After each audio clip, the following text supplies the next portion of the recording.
इनको तो जो जुआ ग्रुप है इनको तो लानी नहीं चाहिए। हम्म। ये तो चेयरमैन की भी गलती थी कि इंतमाम को लेके आए हैं जुआ ग्रुप, और जिसके ऊपर जस्टिस क्यूम साहब ने फाइन किए हुए हैं। अब वहाब रियाज को उसका वालिद यही मशहूर था कि he was a book maker, उसको लेके आ गया वहाब रियाज को। देखें अभी तो आप देखें एक ग्रुप जो बना है, शाहिद अफरीदी वह पीछे सब उसको माइंड में पीछे जो था शायद अफरीदी था, और उसके बाद जो वर्ल्ड कप शुरू हुआ है उसमें अफरीदी की बॉलिंग, शाहिद अफरीदी की बॉलिंग देख लें, उसमें वो रऊफ की बॉलिंग देख लें, शाहिन अफरीदी, शादाब की, और उसके बाद फिर ये जो कैप्टन था बाबर, आपस में इनकी तू मुंह मारी हुई है। देखें मोइन खान टीम के साथ नहीं रहा, जब इसके ऊपर जुए का इल्जाम लगा क्लब के अंदर तो इसको वापस बुला लिया नजम सेठी ने। उसके बाद फिर वसीम अकरम जुआरिया, जब सलीम अलग कैप्टन था तो इसने जो उसको फास्ट बॉलर था उसको कहा था लेग स्टंप के बाहर बॉलिंग करो। 1 लाख रुपया वसीम अकरम ने उस बॉलर को दिया कि वसीम अकरम से तबाह कून, वकार यूनुस से तबाह कून, और इसके अलावा जो 8 प्लेयरों को फाइन हुआ मुश्ताक, जिसने पैसे लेके अपना श्रीलंका में पैसे बांटे। अस्सलाम वालेकुम नाज़रीन, आप सियासत डोर पीके देख रहे हैं। सौरभ बरकत आपसे मुखातिब है। पाकिस्तानी क्रिकेट में एक भौचाल बरपा है। अब बहुत ज्यादा ऊपर नीचे पाकिस्तान की क्रिकेट हो रही है और बहुत सारे सवाल भी पैदा हो रहे हैं। Former test cricketer Sarfaraz Nawaz साहब ने हमें बरतानिया से ज्वाइन किया है। सरफराज साहब, अस्सलाम वालेकुम। वालेकुम सलाम। सरफराज साहब, ये क्या हो थैंक रहा है यू। पाकिस्तानी क्रिकेट में? सर, हम उधर ही आ गए जहां से हमने शुरू किया था। ये हो क्या रहा है पाकिस्तान में क्रिकेट? ये एहसान मानी जो फर्स्ट क्लास प्लेयर भी है, पिंडी से खेलता रहा है, उसके बाद फिर रमीज राजा साहब आए, उसके बाद फिर नजम सेठी, इन सब ने मिलके जो तबाही की है, और कोई आदमी प्रोड्यूस नहीं हुए जो फ्यूचर के लिए निकलते। वही 3 4 साल से टीम खेल रही है, और सिर्फ 6 रीजन बना दिए कि 6 रीजन खेलेंगे जैसे ऑस्ट्रेलिया रूल है।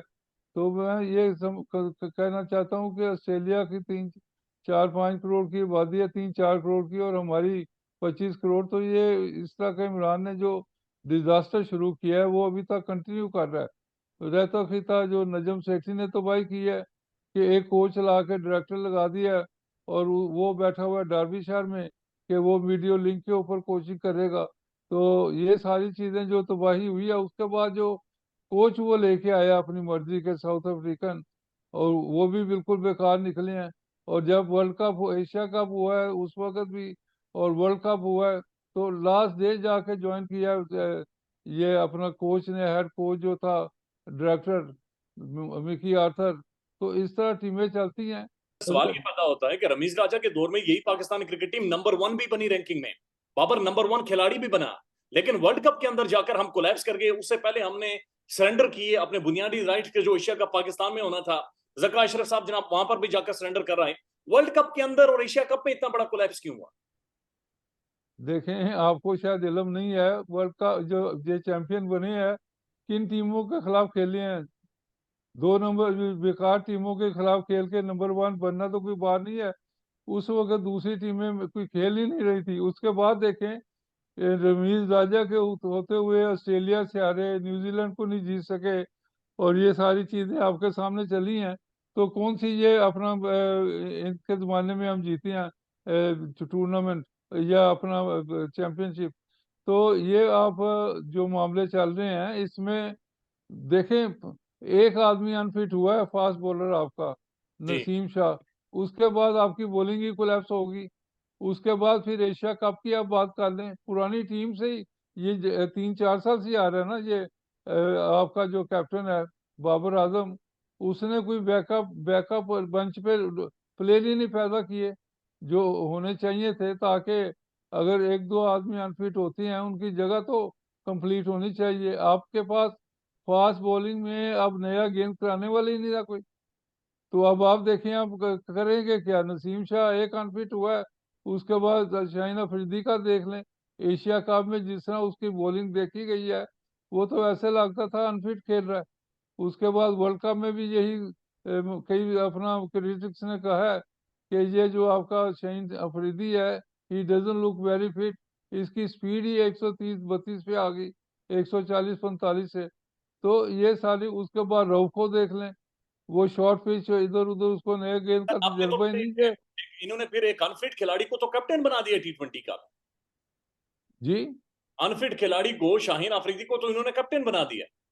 वो गलत किया ना। अभी ये जो चेयरमैन के इर्द गिर्द लोग हैं, ये बिल्कुल ही ऐसे बेकार लोग हैं। ये मिसबा को देख लें, ये वसीम अकरम और दूसरे लोगों से साथ मिलके, मुइन खान है एक चैनल के ऊपर, उसके बाद फिर शुएब मलिक है, ये एंटी मौजूदा क्रिकेट बोर्ड है।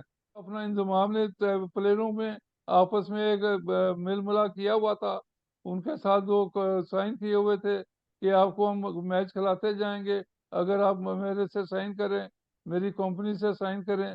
तो इस तरह क्रिकेट की टीम चलती है। उसके बाद फिर नहीं, प्लेयरों ने हड़ताल ये की। तो सर, ये जो याजू नामी कंपनी गालिबन निकली है, ये आप क्या करेंगे, इन प्लेयरों के साथ सिग्नेचर्स करवाए थे इंतजामुल हक ने कि वर्ल्ड कप के लिए सिलेक्ट करूं, आप कंपनी में भी इन्वेस्ट करें? बिल्कुल, ये जब साइन नहीं कर रहे थे तो इसने, लगता मुझे कि इंतजाम ने कहा हुआ था साइन ना करना, और मैं ये 2 नंबरी करके चेयरमैन को कहूंगा कि मैं करवा के आता हूँ। फिर आपको याद होगा 2-3 दिन के लिए ये गया अपना इंडिया। इंडिया जाके प्लेयरों से, वो जो इसके 8 आदमी थे, उनसे साइन सुइन करवाए हैं इनको। आपको याद होगा कि प्रीवियसली कुछ लोगों को ये लेके उम्रे के लिए गया था अपने पैसों के ऊपर। एक इसने पूरा पक्का काम किया हुआ है कि ये मौलवी ग्रुप जो है, इसने अपने साथ लगाया हुआ है। तो उसमें देखें आपके साथ, ये अब जब बने अपना चेयरमैन सिलेक्शन कमेटी, इसने आते ही कहा उसको, ये इसका जो दूसरा मौलवी है अपना, क्या नाम है, बैट्समैन यूसुफ, उसको लगाएं जूनियर का कोच। उसके बाद दूसरे फिर मुश्ताक ने आना था। ये सारा एक क्लिक बना हुआ है। और जब मिसबा का भी आप देख लें, वो भी बहुत बड़ी चेयरमैन की गलती थी। इमरान खान ने आते ही मिसबा को एक टीम का 2019 में लगा दिया कोच, और चेयरमैन सिलेक्शन कमेटी भी वो, तो ऑल इन ऑल उसको लगा दिया। 3 साल उसने जो तबाही की है टीम की, कोई आदमी बैक बेंच पे पैदा ही नहीं हुआ। तो इस वजह से मैं कहूँगा कि पूरी दुनिया में ये चीज़ चलती है कि 1 2 4 अगर प्लेयर अनफिट हो तो उनकी जगह मौजूद होती है पीछे बेंच के ऊपर। लेकिन हमारे में यही 3 साल से वही टीम खेल रहे हैं। फिर उसके बाद जो आपका कैप्टन था बाबर आजम, उसने अंदर अपना एक लीग बनाया हुआ था। वो एक जगह से बैटिंग करता था, उसको छोड़ ही नहीं रहा था। और उसके बाद अमाद वसीम को उसने निकाल दिया। उसके बाद 1 2 और प्लेयरों को निकाल दिया कि वसीम के क्योंकि, बारे में, इमाद वसीम और बाकियों के बारे में कहा जाता है ये टीम के अंदर ग्रुपिंग बहुत ज्यादा कर रहे थे। और फिर हमने देखा कि वो मोहम्मद आमिर, जिन्होंने मैच फिक्स किए थे माजी में, पाकिस्तान के लिए बदनामी का बाइस बने थे, वो एक टेलीविजन पर बैठकर बाकायदा से कैंपेन चलाते रहे बाबर आजम के खिलाफ सर। नहीं देखें, इनको तो जो जुआ ग्रुप है इनको तो लाने नहीं चाहिए। हम्म। ये तो चेयरमैन की भी गलती थी कि इंतजाम को लेके आई हैं जुआ ग्रुप, और जिसके ऊपर जस्टिस क्यूम साहब ने फाइन किए हुए हैं, जुर्माने हैं। उनको दोबारा दोबारा लेके आते हैं। सेठी के ज़माने में भी शायद, उससे पहले भी आ गया था। तो ये एक ऐसा जुआ ग्रुप मौजूद है जो इन्फ्लुएंस करता है बोर्ड के अंदर। जो चेयरमैन वगैरह जो कुछ लोग आते हैं, उसके इर्द गिर्द जो लोग होते हैं उनको इन्फ्लुएंस करते हैं कि इनकी, ये हमारे आदमी हैं, इनको बीच में लेके आए। और वो इर्द इर्द गिर्द चेयरमैन बेबस हो जाता है। अब मौजूदा चेयरमैन के इर्द गिर्द जो ऐसे लोग हैं, रोजाना नई से नई सोचते हैं। अब वहाब रियाज को, उसका वालिद यही मशहूर था कि he was a book maker, उसको लेके आ गया वहाब रियाज को। उसके बाद फिर आप देखें, एक सीनियर जर्नलिस्ट जो अपना चेयरमैन का करीबी वाकफ भी है, उसने कुछ अपना लेन देन करके, तो ये जो जूनियर का अपना सुहेल तनवीर बना है, सुहेल तनवीर को लगवा दिया है। अब उसकी जूनियर का चेयरमैन लगवा दिया है। अब उसका देखें, जो बीच में पैसा चला है। तो इस तरह की बातें शुरू हुई हैं, इसमें चेयरमैन को पता भी नहीं होगा कि ये चीजें चल रही हैं। वो तो इन गुड फेथ जो सहाफी इर्द गिर्द के जो लोग आते हैं, वो he is very kind nice person, jewel of a man, तो वो उनके बातों में आ जाता है। हालांकि सख्ती करनी चाहिए। इस तरह की जो चीजें हो रही हैं, इसके ऊपर इन्वेस्टिगेट मैं कहता हूँ कि करना चाहिए जी। सरफराज साहब, एक बराए मेहरबानी बात बताएं। ज़ाहिर आप आपकी अपनी भी एक लेगेसी है और आप वाकिफ भी हैं सारे मामला से। सर, क्या ये बात फिक्स है, क्या ये बात ठीक है कि पाकिस्तानी टीम के अंदर ग्रुपिंग कर दी जाती है, एक ग्रुप अलग हो जाता है और फिर मैच भी फिक्स किए जाते हैं?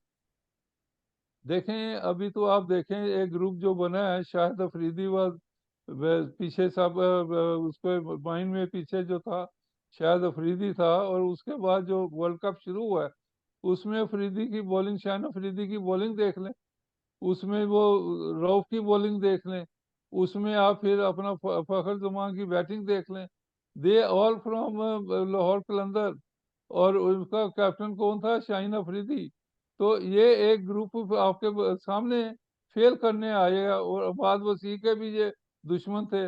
उसके बाद ये से एक ग्रुप बना हुआ था जो अपना उसके बाद आपको अखबारों में भी आया, ये चैनलों के भी चला है कि तू मैं हुई है अपना अफरीदी शाहीन अफरीदी शादाब की, और उसके बाद फिर ये जो कैप्टन था बाबर, आपस में इनकी तू मुंह मारी हुई है। और उसके बाद फिर आप देखते जाएं कि एशिया कप में नंबर 4 फिनिश हुए हैं। वो बॉलर ही नहीं लग रहे थे शाहीन अफरीदी और हारिस वेल और फखर जमान के, ये ऐसा लगता था प्लेयर ही नहीं है। तो ये सारा आपके सामने मामला चला है। वर्ल्ड कप में भी यही चलता रहा। फिर उसके बाद आपकी जब बॉलिंग ही खत्म है, उसके बाद आपकी बैटिंग फ्लॉप है, तो कैप्टन क्या करेगा? मैं ये कहूंगा कि कैप्टन जो है उसने ठीक है अपने ग्रुप जो बना हुआ है ये तो, लेकिन कैप्टन करेगा क्या जब आपके साथ टीम के परफॉर्मेंस ही देने वाले नहीं मौजूद? सर, जी। लेजेंड्स हैं जिन्हें दुनिया मानती है, दुनिया जिन्हें तस्लीम करती है, जिन्होंने क्रिकेट में खुद को मनवाया हुआ है, इनकी राय की तो एक जाहिर एक ओपिनियन तो मौजूद है जो कि पाकिस्तान में सुना जाता है, देखा जाता है और माना जाता देखें, मोइन खान टीम के साथ नहीं रहा। जब इसके ऊपर जुए का इल्जाम लगा क्लब के अंदर, तो इसको वापस बुला लिया नजम सेठी ने। उसके बाद फिर वसीम अकरम जुवारिया की मतलब क्यूम ने किया, कुछ नहीं लगाया इसके ऊपर। और वर्ल्ड कप में जो 96 और 99 का वर्ल्ड कप इसने तबाही नहीं की। तो ये ऐसे लोग ठीक है, जबरदस्त प्लेयर हैं, लेकिन जब मुल्क का मामला आता है, मुल्क की तबाही करने के लिए ये गुरेजा हैं। ये आगे आके कहते हैं कि पैसे दो, जो मर्जी करा लो। आपके सामने मौजूद है कि जब सलीम अलग कैप्टन था तो इसने जो उसको फास्ट बॉलर था उसको कहा था लेग स्टंप के बाहर बॉलिंग करो। 1 लाख रुपया वसीम अकरम ने उस बॉलर को दिया। तो उसके बाद फिर वादा किया बाद में दूंगा। और ये लोगों से आप सीखना है। तौबा इस्तगफार, इनको क्रिकेट बोर्ड के नजदीक नहीं आना चाहिए। जस्टिस क्यूम की रिपोर्ट पढ़े, है। नहीं, उसने कहा आप क्या कह रहे हैं कि ये बाकायदा से बॉलर्स को खुद कहते थे कि लेग स्टंप के बाहर बॉल करो तो पैसे मिलेंगे? अतारुमान का बयान पढ़ लें, एफिडेविट पढ़ लें, मलक यूं के पास मौजूद है। और उसने बार बार ये बयान दिया। फिर उसने पैसे बाद में बात की, उसके घर बदमाश भेजे के कत्ल कर देंगे आइंदा अगर ये बकवास की तो। वो बेचारा घबरा के फिर इस मुल्क में आ गया हुआ है, टैक्सी चला रहा है। तो ये इस तरह की चीजें दुनिया को पता है सारा। और ये मैं दोबारा वाज़ह करना चाहता हूँ कि वसीम अकरम से तबाहकुन, वकार यूनुस से तबाहकुन, और इसके अलावा जो 8 प्लेयरों को फाइन हुए हैं, मुश्ताक जिसने पैसे लेके अपना श्रीलंका में पैसे बांटे, करोड़ों रुपए वह सलीम लेके गया था एक आदमी, ही इज डाइड नाउ। वहाँ श्रीलंका में उसने दिए $2 लाख, ये डिश आउट किए। ये आप सईद अनवर से पूछे ना, वो मुझे खुद बताता है कि जनाब अपना मैच था अपना ऑस्ट्रेलिया के खिलाफ, वो भी हारना चाहते थे, हम भी हारना चाहते थे।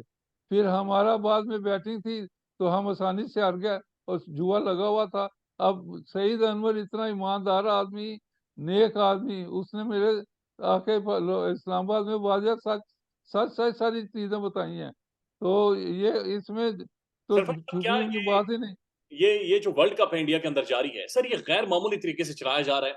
इसके अंदर डीआरएस देख लें, इसके अंदर जो अंपायरिंग हुई है, जिस तरह से पिचेस बनाई गई हैं, सर ये वर्ल्ड कप वन साइडेड नहीं, एक एक इसके ऊपर भी सवालात नहीं उठ रहे बहुत सारे? देखें, इसमें जो इंटरनेशनल इन्होंने आदमी रखा हुआ है क्रिकेट में, वो जाकिर खान था। ये जाकिर खान की जिम्मेदारी थी कि इसके ऊपर जो एशिया कप हुआ है या वर्ल्ड कप है, इसके ऊपर वो अपना बताता बोर्ड को, जो चीफ एग्जीक्यूटिव है या दूसरे, क्योंकि टेक्निकल कमेटी का हेड तो जाकिर खान बना हुआ था, तो उसकी जिम्मेदारी थी सारे जो आप चीज़ें बता रहे हैं, ये चीज़ें सारी बताता कि ये इस तरह का कर लें। ये जब इंडिया ने किया कि जी एक दिन रख लिया अपना अपने मैच के लिए, और पाकिस्तान के लिए अगले दिन 2 मैचों में कोई नेक्स्ट डे था ही नहीं कि बारिश हो जाए तो क्या करना है। और ये सारी चीज़ें तो टेक्निकल आदमी की कमेटी के अंदर वो जो लॉज बनते हैं, तो उस वक्त ये बनवाने चाहिए। लेकिन नाअहल लोग जो क्रिकेट बोर्ड में और मेरा ख्याल है ये जो अभी चेंजेस नहीं की, इस वजह से कि मिकी आर्थर था, नजम सेठी के, रमीज राजा के, ये आदमी कंटिन्यू कर रहे थे, और चेयरमैन के पास वक्त नहीं था कि अगर चेंजेस करे तो जैसे हालात हुए हैं, अगर वो चेंजेस करता तो उसके ऊपर और इन्होंने गंद उछालना था कि ये सारी चेंजेस कर दी हैं जिस वजह से टीम में तबाही आई है। तो मैं शुक्र करता हूँ कि चेयरमैन ने सेंसिबल काम किया है, उसने इन्हीं को कंटिन्यू कराया है, और आपके सामने रिजल्ट देख लें, पिछले बोर्डों का गंद अब साफ करना पड़ रहा है। तो ऊपर से प्राइम मिनिस्टर एक्टिंग ने ये लिख के भेज दिया और नोटिफिकेशन जारी कर दिया कि डे टू डे काम करें, और उसके बाद आप कोई हाई पोस्ट पे चेंज नहीं कर सकते।